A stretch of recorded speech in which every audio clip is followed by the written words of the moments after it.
Hello students, today we will start unit number 4, vibrational and rotational vibration spectra of diatomic molecules.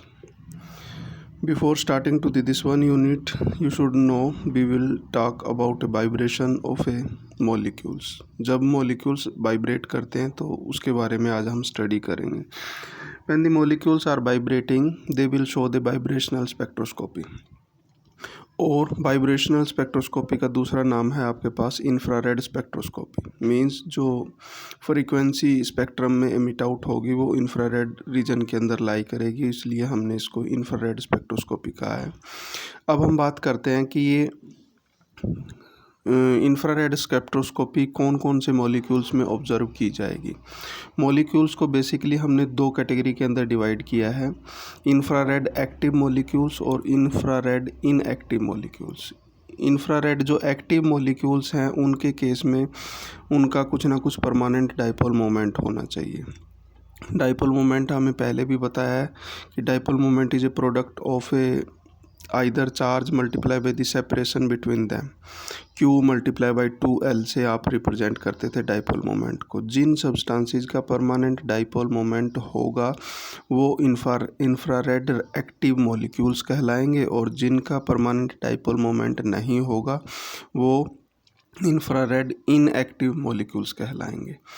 अब infrared active molecules हैं वो आपके पास infrared spectroscopy show करेंगे. Indirectly but we can say वो vibrational spectroscopy show करेंगे और उनको हम वाइब्रेशन ऑफ मॉलिक्यूल्स के केस में अगर वाइब्रेशन ऑफ मॉलिक्यूल्स किसी में एग्जिस्ट कर रही है तो वो इंफ्रारेड स्पेक्ट्रोस्कोपी शो करेगा और ऐसे मॉलिक्यूल्स को हम इंफ्रारेड एक्टिव मॉलिक्यूल्स भी कहेंगे. अब हमारे पास दो कैटेगरी थी, infrared active and infrared inactive. इन दोनों को एक्सप्लेन करते हैं by taking some examples. Let us suppose be consider two or three heteronuclear substances like HCl, NaCl, CO2. Out of these three, first two are heteronuclear substances with the permanent dipole moment. As it is clear, let us suppose this one representing the hydrogen, this one representing the chlorine. इन दोनों के बीच में separation होगी आपके पास 2L distance product के कारण इनका कुछ ना कुछ डाइपोल मोमेंट एग्जिस्ट करता है.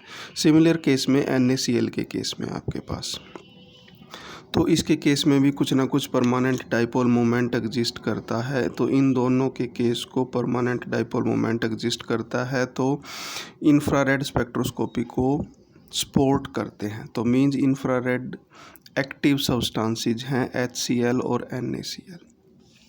अब हम बात करते हैं third one example, that one is CO2. CO2 का स्ट्रक्चर आपके पास कार्बन ऑक्सीजन ऑक्सीजन. इस साइड के वजह से आपके पास जो डाइपोल मोमेंट है उसकी डायरेक्शन पॉजिटिव टू नेगेटिव इस डायरेक्शन में होगी और इसकी डायरेक्शन आपके पास इस डायरेक्शन में होगी. तो डाइपोल मोमेंट यहाँ से जनरेट हुआ, इसके अपोजिट वाले डाइपोल मोमेंट की वजह से कैंसिल आउट हो गया. तो इफेक्टिवली नो डाइपोल मोमेंट.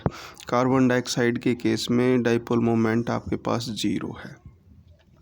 अब कार्बन डाइऑक्साइड के केस में ही अगर हम इन बॉन्ड्स की लेंथ को चेंज करें, अब चेंज जब हम करेंगे इसको तो there are two different type of possibilities, asymmetrical vibrations और symmetrical vibrations.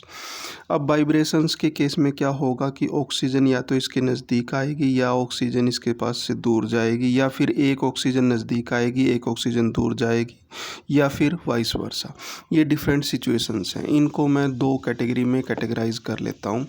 First one category is asymmetrical vibration. Asymmetrical vibration के केस में लेट अस सपोज ये फर्स्ट O1 है, ये O2 मान लेते हैं हम. O1 की डिस्टेंस आपके पास कार्बन की तरफ अप्रोच कर रही है, इसका मतलब बॉन्ड लेंथ कम हो रही है, डाइपोल मोमेंट की वैल्यू कम हो रही है. और इसके केस में कार्बन से ये इसकी तरफ जा रहा है तो बॉन्ड लेंथ की वैल्यू इंक्रीज़ हो रही है. तो यहाँ से डाइपोल मोमेंट इंक्रीज़ हो रहा है, यहाँ से डाइपोल मोमेंट डिक्रीज़ हो रहा है. तो जो पहले न्यूट्रलाइज कर रहा था, कैंसिल आउट कर रहा था, उसका कुछ ना कुछ रिजल्टेंट आपके पास बन जाएगा. तो जब दोनों ही मोमेंट इस डायरेक्शन में हों तो एक बॉन्ड लेंथ बढ़ रही है, एक बॉन्ड लेंथ कम हो रही है, है तो इफ़ेक्टिवली डाइपोल मोमेंट होगा, और जो इफ़ेक्टिव डाइपोल मोमेंट होगा उसका नाम रखा है मैंने इंड्यूस्ड डाइपोल मोमेंट। और फ्लक्चुएशन विद द टाइम, मतलब टाइम के पैसेज के साथ बॉन्ड लेंथ कम हो रही है या ज़्यादा हो रही है, तो इस केस में कम हो रही है और इस केस में इंक्रीज हो रही है, तो इफ़ेक्टिवली इंड्यूस्ड डाइपोल मोमेंट हो रहा है।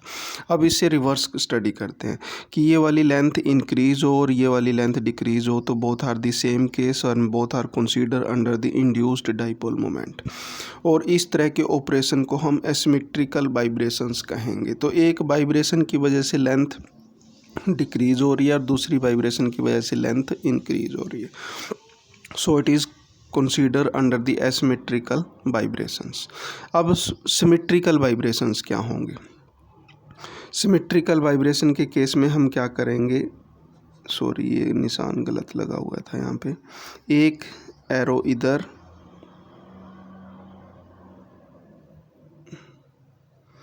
ओके। सिमेट्रिकल वाइब्रेशन के केस में हमारे पास क्या होगा कि दोनों ही, सॉरी ये पहले सही था, मीन्स एक ये और ओके, थोड़ा सा कंफ्यूजिंग हो गया आपके पास। सिमेट्रिकल वाइब्रेशन के केस में आपके पास दोनों की दोनों आपके पास